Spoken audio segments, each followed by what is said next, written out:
Hey everybody, it's Jeremy Bradley here, and it's time for the Speak Free Books Entertainment Wrap-Up presented by BuffBoyBrewing.com. JB's Entertainment Wrap-Up. Brought to you by BuffBoyBrewing.com. Need your daily or hourly fix of fresh-flavored coffee? Check out Buff Boy Brewing Company for unique blends from around the world. International tastes with the finest roasts at BuffBoyBrewing.com. Here's what's making news this July 2nd. Well, we are on verdict watch in the Diddy trial right now. You heard about this already. Late in the afternoon on Tuesday, we got word that the jury had reached verdicts on 4 of the 5 counts against the disgraced music mogul in his federal sex crimes case. The one they could not agree on, racketeering conspiracy. They came back saying that one person had, quote, unpersuadable opinions, end quote, on the charge. The judge told them to get back to deliberating and figure it out. Quote, it is your duty as jurors to consult with one another and to deliberate with a view to reaching an agreement. Each of you must decide the case for himself or herself, but you should do so only after consideration of the case with your fellow jurors, and you should not hesitate to change an opinion when convinced that it is erroneous. Discuss and weigh your respective opinions dispassionately without regard to sympathy, without regard to prejudice or favor for either party, and follow my instructions on the law.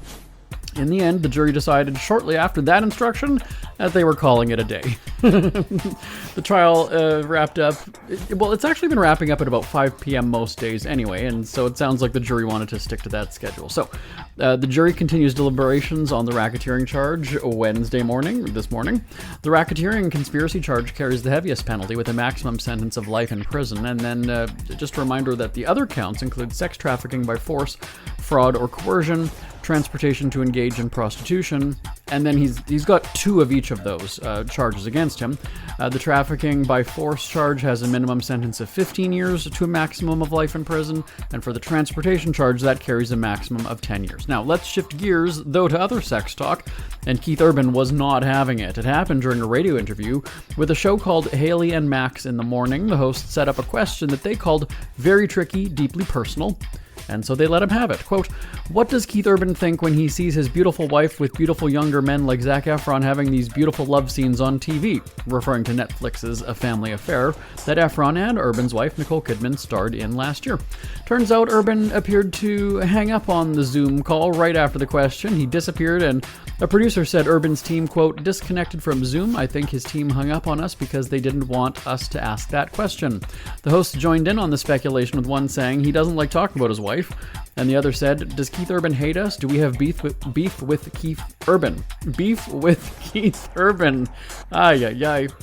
Urban and his team have not commented on the disconnect, but obviously, here's the thing. I've been doing celebrity interviews for years. If it's a technical problem, that rep is calling you back. They're calling your cell phone. They're texting you in a panic to get the celeb back on the line, so we know what happened.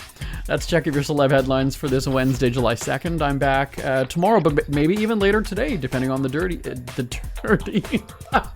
Diddy verdict.